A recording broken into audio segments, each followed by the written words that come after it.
Christmas की पूर्व संध्या पर एंड्रिया, मोपेट और पैट्रिक, जिनकी मां की हाल ही में मृत्यु हो गई है और जिनके पिता काम के लिए एक जरूरी काम के लिए जा रहे हैं, उन्हें चाची रूथ की देखभाल के लिए रखा गया है, जो एक बूढ़ी औरत है जो क्रिसमस बताकर बच्चों का मनोरंजन करने की कोशिश करती है। कहानी 13 वर्षीय निकोलस और उसके पिता जोएल एक लकड़हारे जंगल में रहते हैं। निकोलस की मां की 2 साल पहले मृत्यु हो गई थी।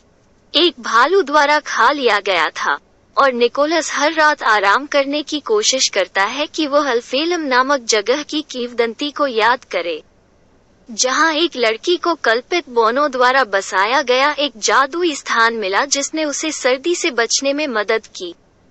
एक रात एक चूहा कुछ खाना चुराने की कोशिश करता है, लेकिन उसका जीवन निकोलस द्वारा बख्शा जाता है, जो माँ उस मिका को बुलाता है और उसे बोलने के लिए सिखाने की कोशिश करता है। एक दिन राजा अपनी प्रजा को बुलाता है और एक बड़ा इनाम देने का वादा करता है अगर कोई ऐसी वस्तु खोजने में सक्षम होता है जो राज्य में आशा लाए। अल्फेलम को खोजने की कोशिश में जोएल शिकारियों के एक समूह में शामिल हो जाता है। जोएल निकोलस को आंटी कार्लोटा की देखरेख में छोड़ देता है, जो एक स्वार्थी महिला है जो निकोलस के जीवन को दयनीय बना देती है। निकोलस को एक नक्शा मिलता है जो एल्फेम के अस्तित्व की पुष्टि करता है, इसलिए वह अपने पिता को खोजने और उन्हें नक्शा देने के लिए चरम उत्तर में जाने का फैसला करता है। यात्रा के दौरान निकोलस को पता चलता है कि मिका ने बोलना सीख लिया है और इससे उसकी खोज जारी रखने की आशा मिलती है। जब वे हाफ मून फॉरेस्ट तक पहुंचते हैं तो एक 12 सिंगा जिसे निकोलस ब्लिट्जन नाम देता है, निकोलस को उस पर चढ़ने की अनुमति देता है। तिकड़ी अल्फेलम पहुंचती है, लेकिन जोएल के चाकू के अलावा वहां कुछ नहीं पाती है। निकोलस आशा खो देता है और ढह जाता है। वो लिटिल नोश और फादर टोपो द्वारा पाया जाता है। फादर टोपो निकोलस को एक आशा मंत्र देते हैं जो उसे ठीक होने की अनुमति देता है।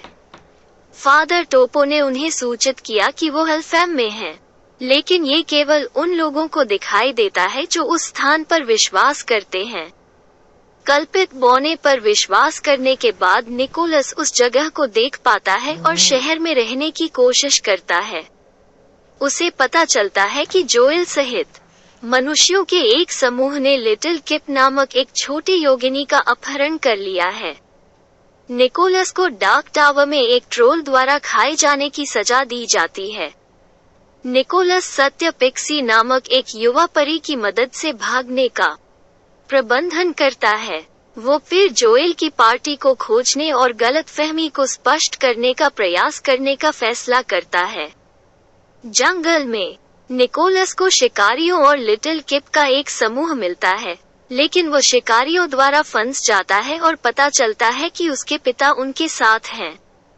जोएल का हृदय परिवर्तन होता है और वो एक योजना बनाता है। वो निकोलस, लिटिल किप और ब्लिट्जन को मुक्त करता है और वे शिकारियों से दूर भागते हैं। ब्लिट्जन स्लेज को उठाने में असमर्थ है जिसमें जोएल बैठा है, इसलिए वह तीनों को उड़ने की अनुमति देने के लिए खुद को बलिदान करने का फैसला करता है। निकोलस लिटिल किप के साथ अल्फहेम वापस आता है और फादर टोपो को दंडित होने से रोकने के लिए वो समय पर छोटे योगिनी को लाने में सक्षम होता है। लिटिल किप के माता पिता निकोलस को कल्पित बोने के पारंपरिक खिलौने बनाने का इनाम देते हैं। तब निकोलस के पास एक विचार है और सभी कल्पित बोने खिलौनों और कैंडी के भरपूर उपहार बनाते हैं। निकोलस उपहारों के साथ ब्लिट्जन की सवारी करने वाले हैं। जब उनका सामना मदर वोडोल से होता है, वो अपने साथ ले जाने वाले लॉकेट को अपनी मां के चित्र को दिखाते हुए देखती है, जिससे पता चलता है कि किंवदंती में एल्फेम तक पहुंचने वाली लड़की कोई और नहीं बल्कि निकोलस की मां है। मां वोडोल तब उसे बताती है कि कैसे उसने मनुष्यों में विश्वास खो दिया जब ये खबर फैली कि पुरुषों, जोएल सहित, ने लिटिल किप को ले लिया। निकोलस उसे बताता है कि उसकी माँ हमेशा याद करती थी कि एल्फेम में वो कितनी खुश थी। निकोलस एक रात राज्य वापस चला जाता है और वो खिलौनों में से एक की पेशकश करते हुए खुद को राजा को दिखाता है।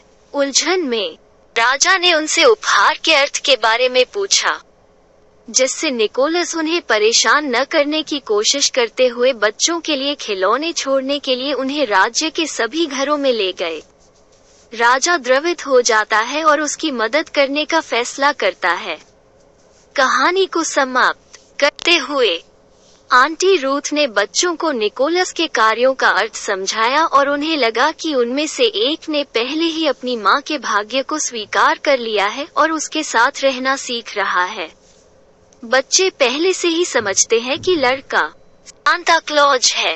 बच्चों के पिता वापस आते हैं।